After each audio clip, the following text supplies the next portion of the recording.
আমরা দুনিয়ায় সবচেয়ে বেশি চেষ্টা করি মানুষের মন জয় করতে।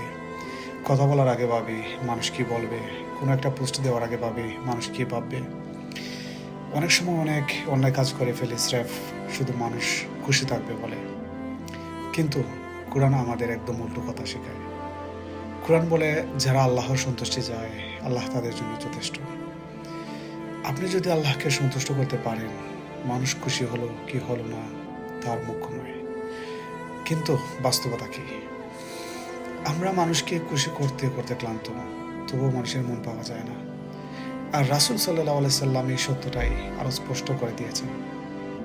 হাদিসে এসেছে, যে ব্যক্তি মানুষকে সন্তুষ্ট করার জন্য আল্লাহকে অসন্তুষ্ট করে, আল্লাহ তার উপর মানুষের কর্তৃত্ব ছেড়ে দেন। আর যে ব্যক্তি আল্লাহকে সন্তুষ্ট করার জন্য মানুষকে অসন্তুষ্ট করে, আল্লাহ মানুষদের দিয়ে তাকে সন্তুষ্ট করে দেন। আমরা ভুল জায়গায় বিনিয়োগ করি মানুষের মন জয়ে, অথচ সেই মানুষই আজ প্রশংসা করে, কাল অপমান করে, আজ পাশে থাকে, কাল দূরে সরে যায়। আর আল্লাহ, তিনি কোরআনে বলেন, নিশ্চয়ই আল্লাহ মানুষের প্রতি জুলুম করেন না।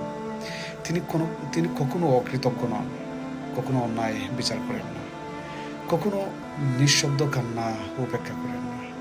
তবুও আল্লাহর মন জয়ের ব্যাপারে আমরা সবচেয়ে উদাসীন। নামাজে অলসতা, তওবায় দেরি, গুনাহ ছাড়ার জন্য আরেকদিন।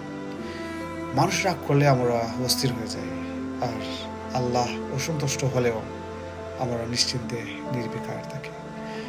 আজ নিজেকে একটা প্রশ্ন করুন, আমি কি এমন কারো মন জয় করতে ব্যস্ত যার মন বদলায় মুহূর্তে, নাকি এমন একজন রবকে সন্তুষ্ট করতে চাই যিনি কখনো প্রতিশ্রুতি ভাঙেন না? সিদ্ধান্তটা আজ নিন, কারণ কিয়ামতের দিনে মানুষ নয়, শুধু আল্লাহর সন্তুষ্টি কাজে আসবে। চ্যানেলটি সাবস্ক্রাইব করুন এবং শেয়ার করে পাশে থাকুন।